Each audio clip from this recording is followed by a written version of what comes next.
So our call to worship this morning comes from Sherry Woodbury. And do you want this? Okay. So it's a responsive reading, and there's two parts for y'all.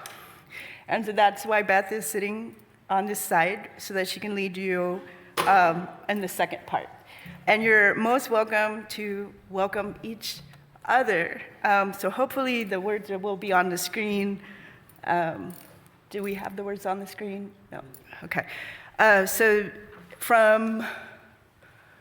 let's see. So this will be side B, and then over here from the center aisle is side A. So y'all are going to be come in.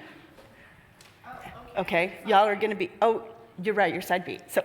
So y'all are be among us. Y'all are with me, so y'all are going to say, come in. So, to all who are yearning for community, come in. All right, perfect. To all who are just getting started, to all who long to go deeper, to all with tender places needing care, come in. To the ones who have healed and have care to give, for those who are curious and hungry to learn, for those who know that they have something to teach. Amen. Be among us. For the ones who are just beginning to suspect that they might nurture others' becoming, to the young and the old, the innocent and the jaded, the fresh of mind and the deeply steeped, there is room here for each and everyone. Amen. Be among us. Thank you. So we'll light the chalice this morning. This flame, a symbol of the fire in our hearts, the fire we inherited from those who loved us and stretched us into this moment, from those who sparked a passion for justice and compassion that calls us into action, the fire that connects us as we gather from our separate spaces, the fire that sustains us as we build community today and capacity for tomorrow's work, that we, in our turn, may bequeath that fire to those who follow us in building the world we dream about, in bending Texas and the world towards justice.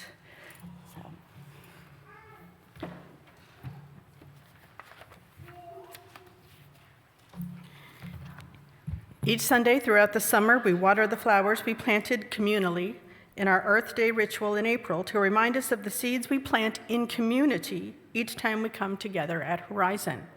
Please join me in saying our watering words. You'll find them on the screen behind me. In colors bright and essence sweet, like flowers we blossom when we meet. O source of life, our song we raise. This beauty fills our hearts with praise. Please join me in our affirmation, which is printed on the back of your order of service and projected on the screen. Love is the doctrine of our church. The quest for truth is its sacrament, and service is its prayer. To dwell together in peace, to seek knowledge in freedom, to serve humanity in harmony with the earth. Thus do we covenant together. I invite you to rise in body or spirit and join us in singing our opening hymn, number 188, in the gray hymnal, Come, Come, Wherever You Are. If you are familiar with the Though You Have Broken Your Vows 1,000 Times descant, please feel free to add that in. I say that because I don't know it, because I'm a poser. So, come, come, whoever you are, wanderer, worshiper, lover of leaving, ours is no caravan of despair. Come yet again, come. Come, come, whoever you are, wanderer, worshiper, lover of leaving. Ours is no caravan of despair. Come, yet again, come. Come, come, whoever you are, wanderer, worshiper, lover of leaving. Ours is no caravan of despair. Come, yet again, come. Come, yet again, come. We, this congregation, are the church. And it is only by our contributions that the church is able to do the work in which we all participate to make this world a better place. We will now collect the offering to support the work of this church in our communities and in the world.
Our first reading today is from the Constitution of the Brook Farm Association for Industry and Education. Every step has strengthened the faith with which we set out. Our belief in a divine order of human society has, in our own minds, become an absolute certainty. We propose a radical and universal reform rather than to redress any particular wrong or remove the sufferings of any single class of human beings. The work we are engaged in is not destruction, but true conservation. It is not a mere revolution, but a necessary step in the course of social progress. To apply the principles of justice and love to our social organization, to substitute a system of familial cooperation for one of selfish competition, and thus to impart a greater freedom, simplicity, truthfulness, refinement, and moral dignity to our mode of life.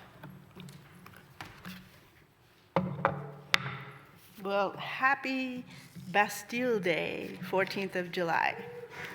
Woo. So as the story goes, in 1789, on this day, the common people in Paris stormed the prison. There was unrest actually all through France and Paris. This prison was called the Bastille. And they released the prisoners, all 7 of them, and demanded a new way of government that respected the rights of all people. The part of the story I didn't know is that a year later, on July 14th, choosing that day as the they chose it purposefully, there was a large and public unity celebration, and the king took an oath to that new constitution.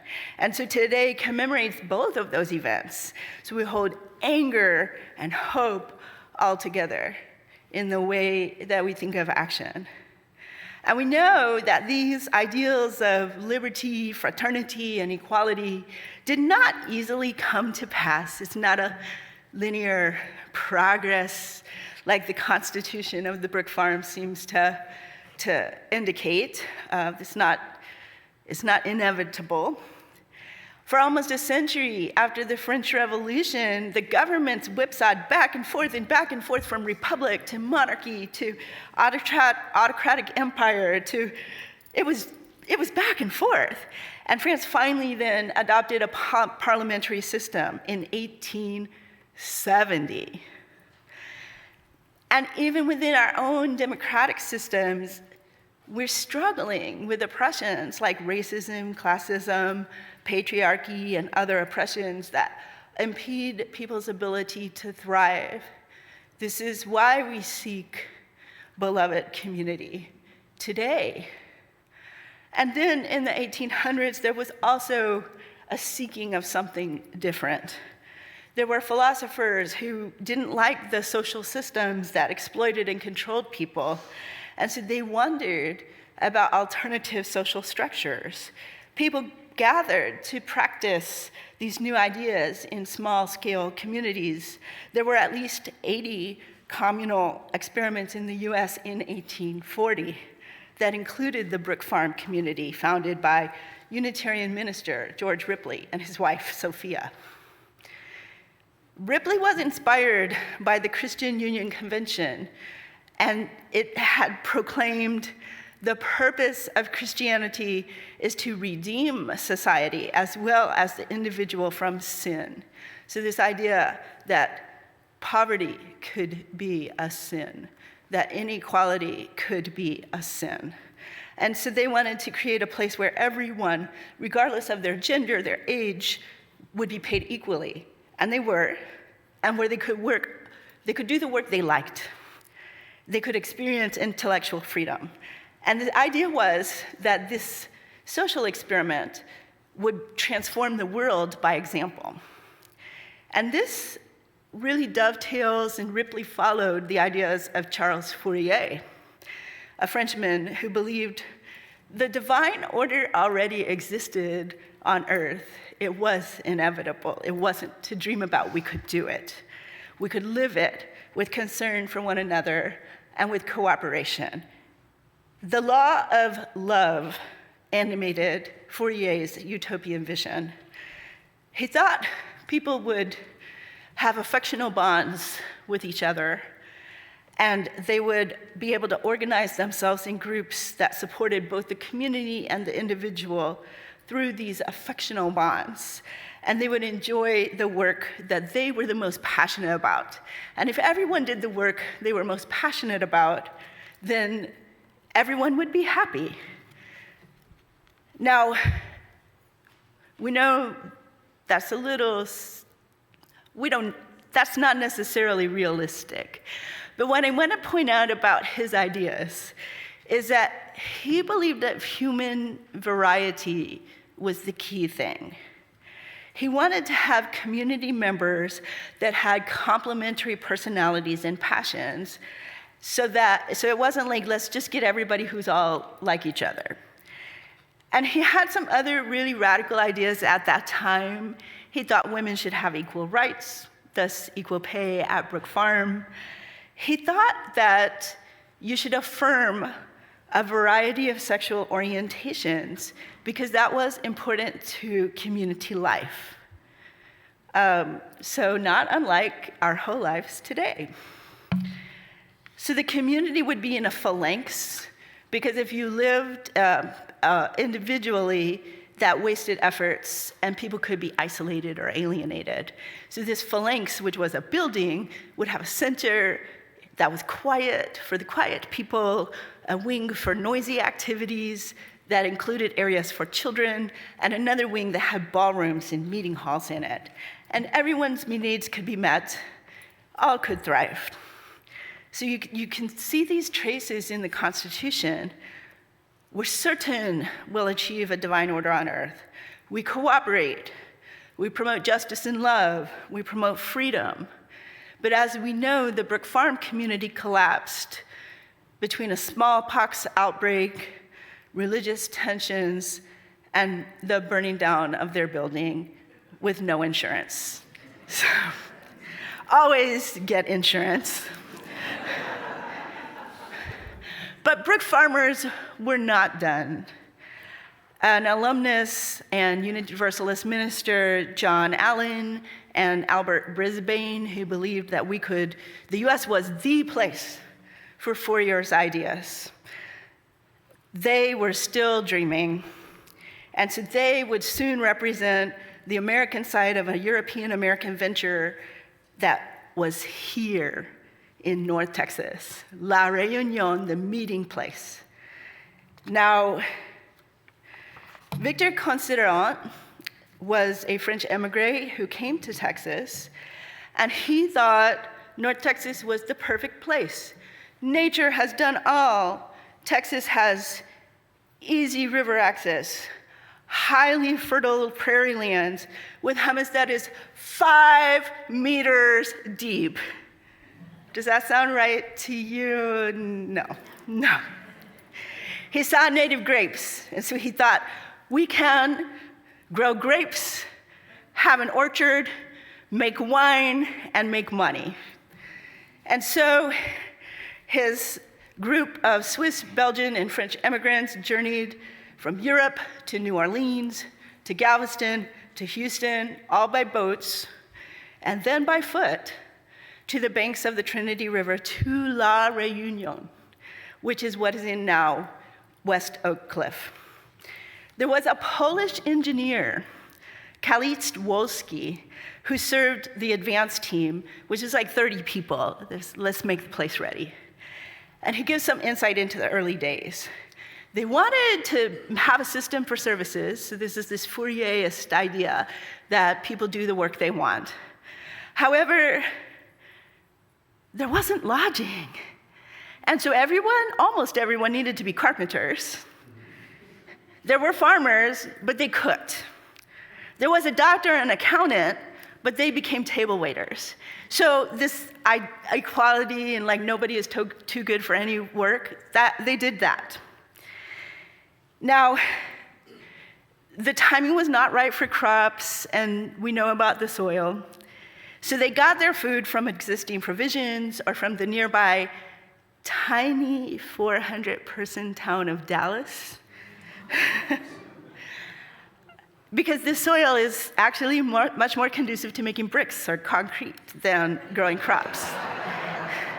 And even where they worked the land and made a kitchen garden, the sun burned all the seedlings away. So it's suitable that we're watering our plants in commemoration.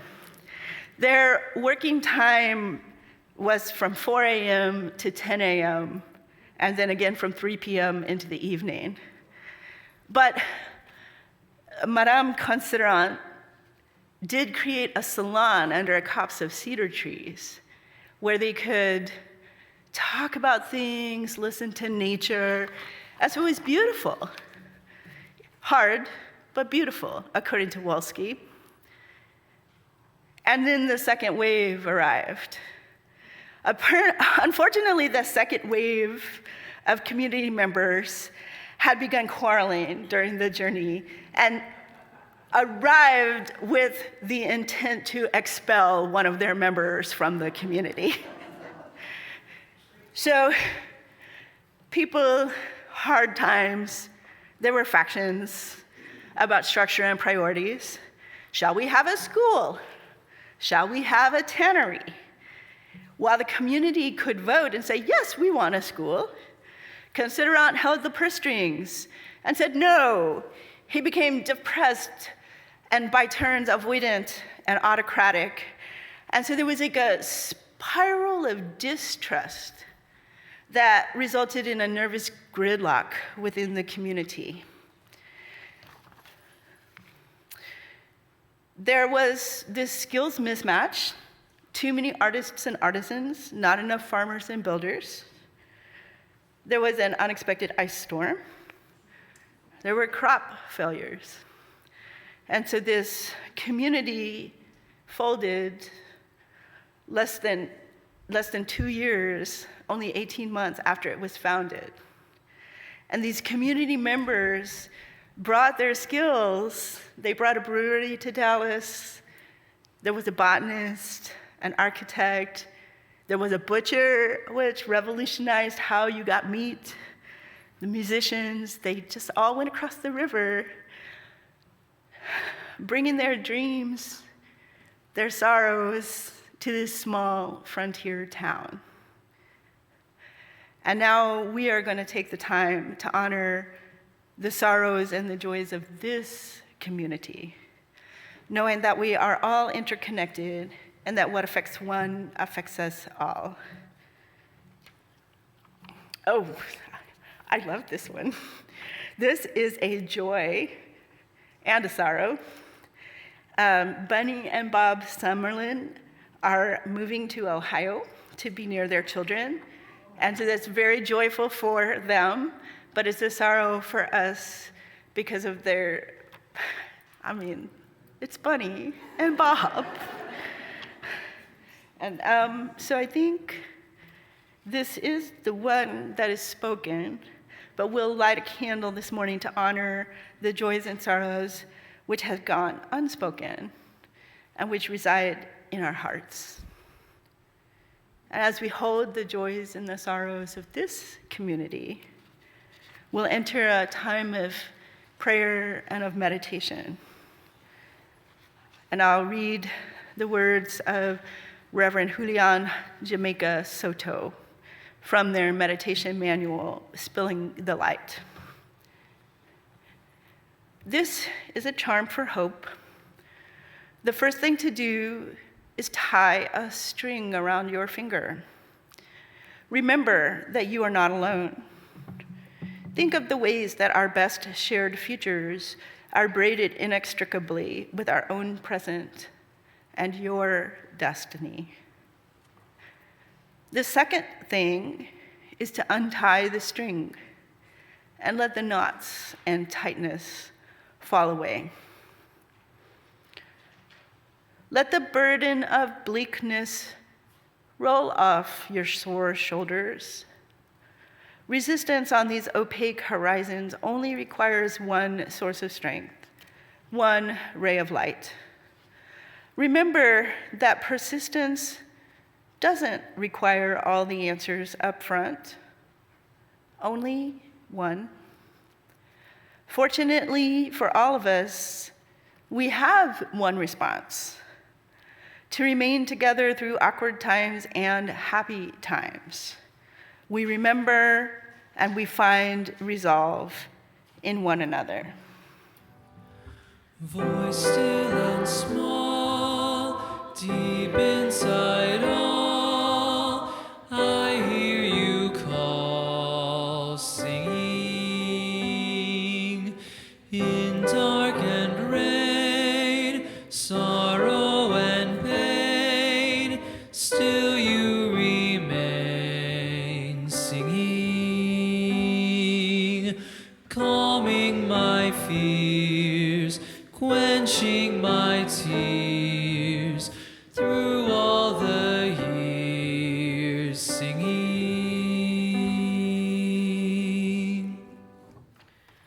Our second reading this morning is an excerpt from Longing for Running Water by Yvonne Guevara. We're involved in this struggle without having any idea of its outcome. We are here because we sense that it can engage us at the gut level and nourish our hope. We are here because we realize it can be a way toward solidarity, mercy, and reconciliation among all vitally committed groups.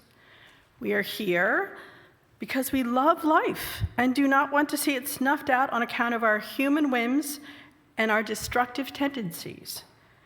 We are here because we can no longer put up with the system of discrimination and exclusion which we find ourselves in. We participate in this struggle because it is the very meaning of life. So, If I Can Dream by Walter Earl Brown, originally sung by Elvis Presley. This song might remind you of Dr. Martin Luther King Jr.'s famous I Have a Dream speech. This is purposeful. The lyricist, Earl Brown, wrote this song for Elvis's 1968 comeback special. With the assassinations of MLK and Robert Kennedy so fresh, Elvis wanted to replace I'll Be Home for Christmas.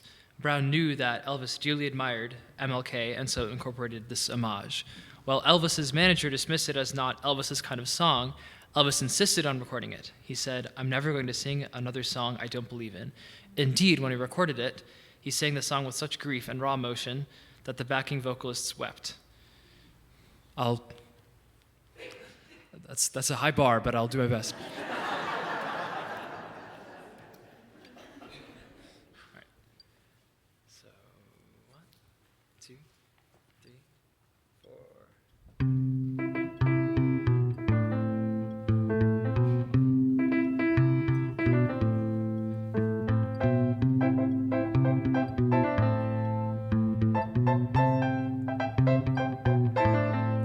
There must be lights burning brighter somewhere.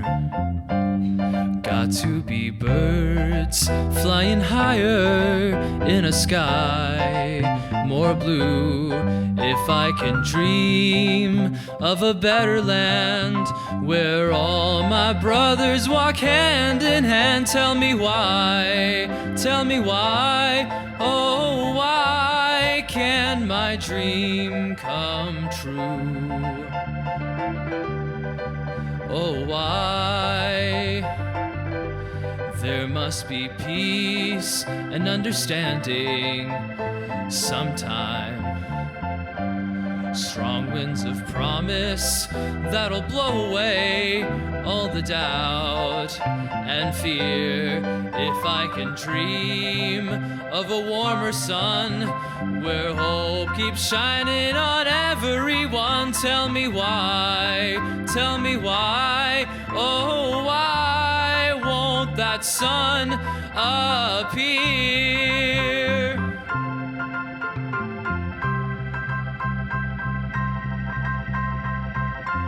We're lost in a cloud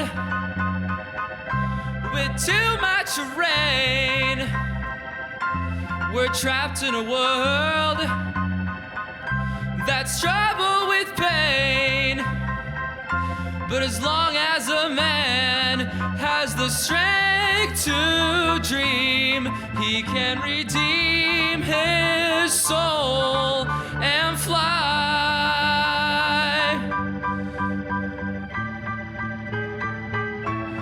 Deep in my heart, there's a burning question.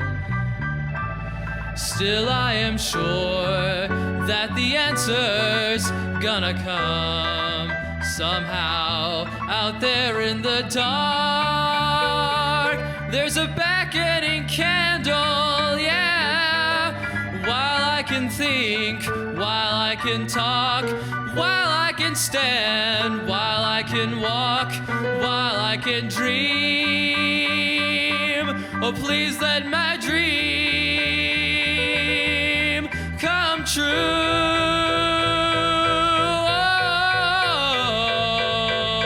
Oh, right now, let it come true right now.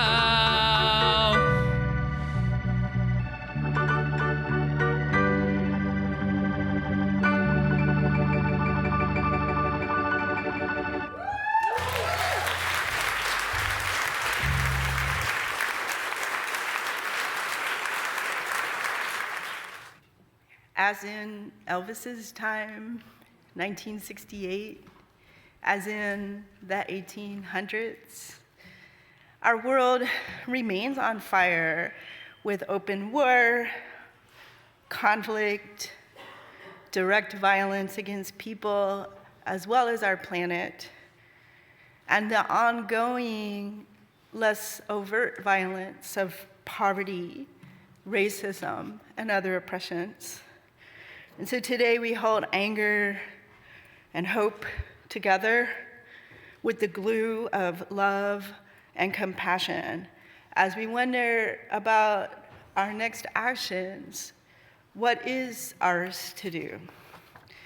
And so, returning to our forebears, what can we learn from idealistic, utopian communities? So there's one good thing. The communities were organized around the law of love.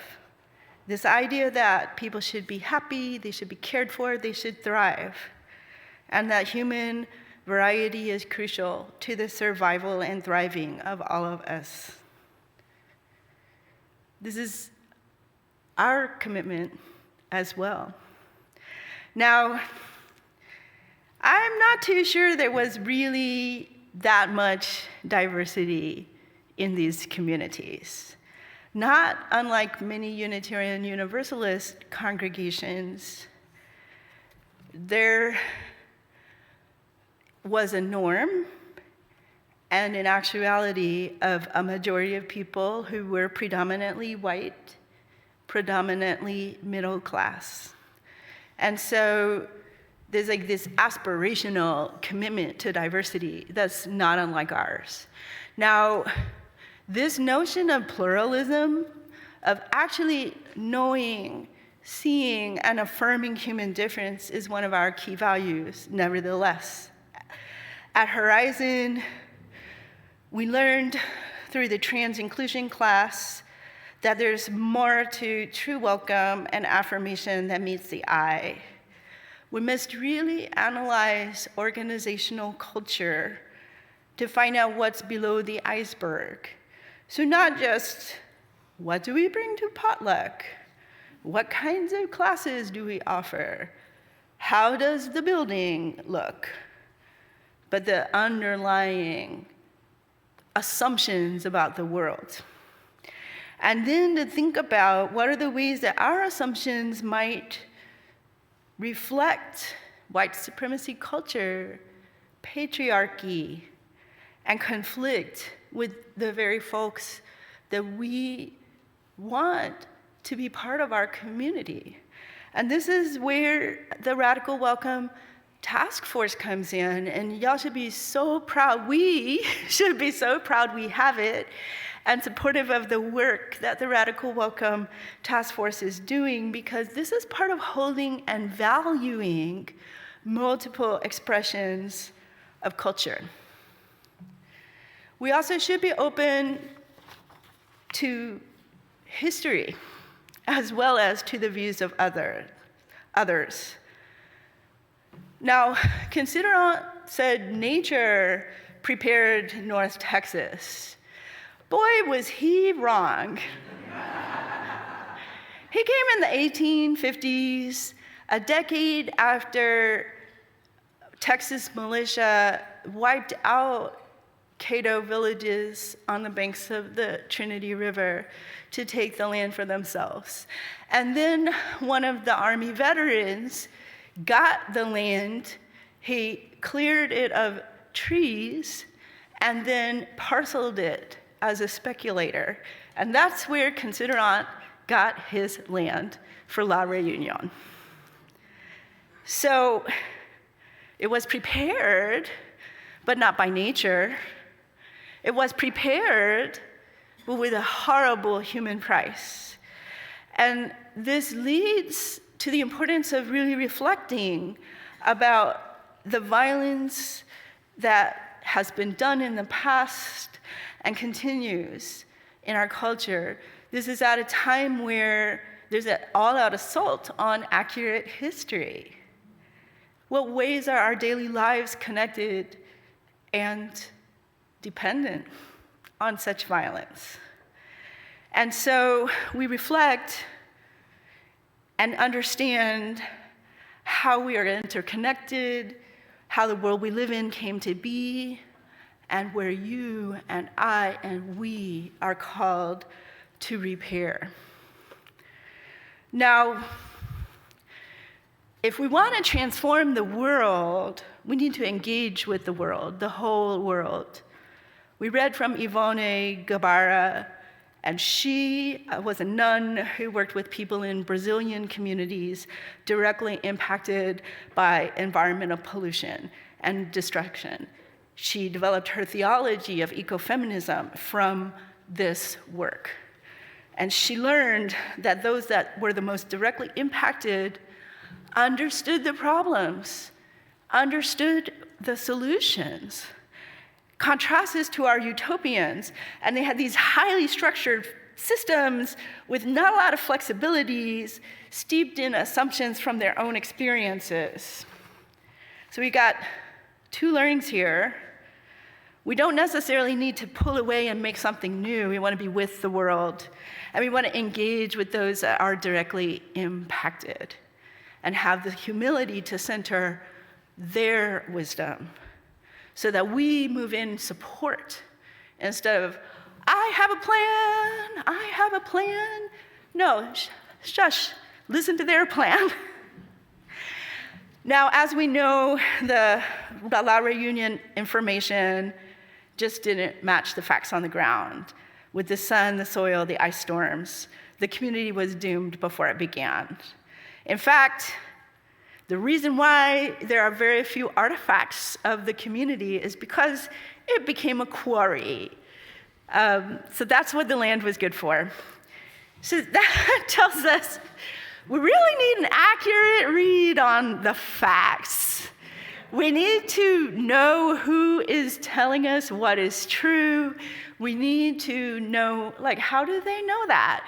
We need to have a relationship that we can, something seems wrong here. Let me check some more. Or, yes, I trust this person. You will see me at your march.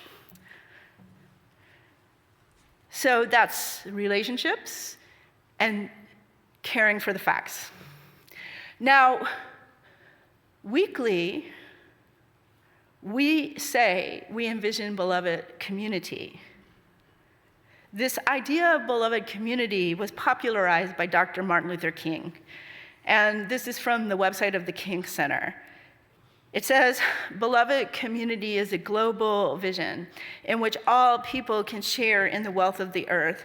In beloved community, poverty, hunger, and homelessness will not be tolerated because international standards of human decency will not allow it. Racism and all forms of discrimination, bigotry, and prejudice will be replaced by an all-inclusive spirit of, they say sisterhood and brotherhood. I would say familiality, maybe, to be a little more inclusive. Now let's contrast this with the paradigm that we heard of, is that there would be harmony through a divine order. Yes, it's the peaceable kingdom, the lion shall lay with the lamb. No, beloved community is not inevitable. We have to work for it.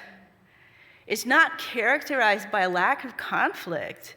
In fact, we should expect conflict in pluralistic environments. What characterizes beloved community is an agreement about how we're going to be together in conflict. We'll be compassionate. We'll listen to the other person.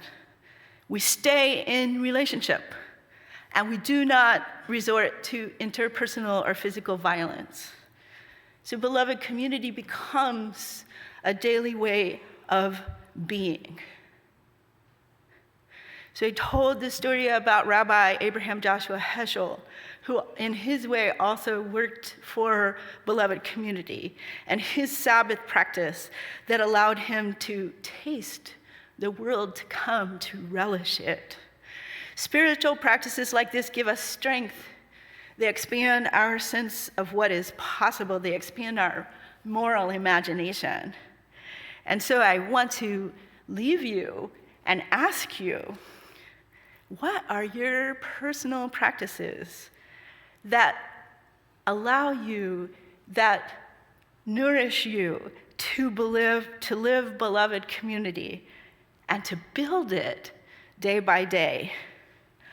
Where is your space to imagine, to dream, because we can dream? The well from which your commitment to compassionate and courageous living flows.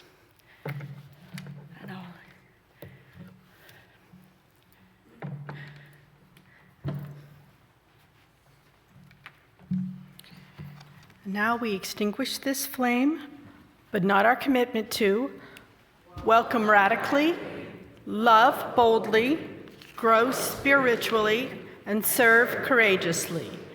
We do this because we envision a beloved community filled with compassion, helping all to thrive in a just world. I invite you to rise in body or spirit and join us in singing our closing hymn, number 1017 in the Teal hymnal, Building a New Way. We are building a new way. We are building a new way.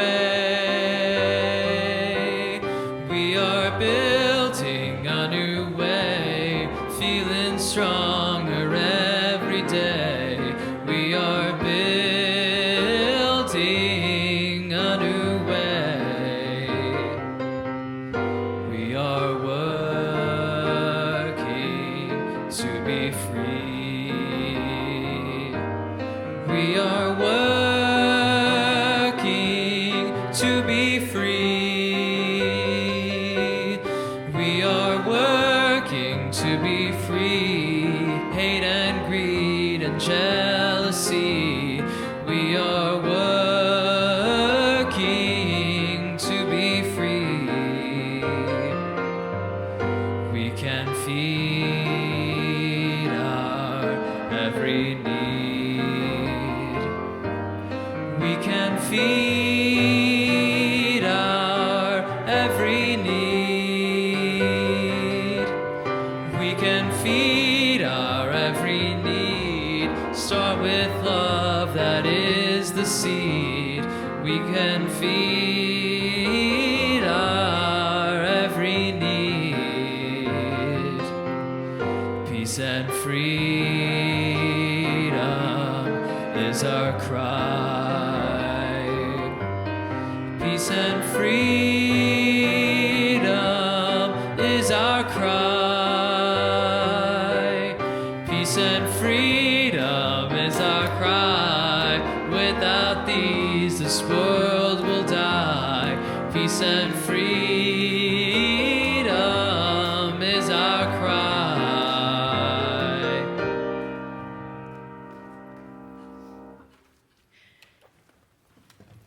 As you return to ordinary time, as you move into the everyday world, may you carry your dreams for the world to come.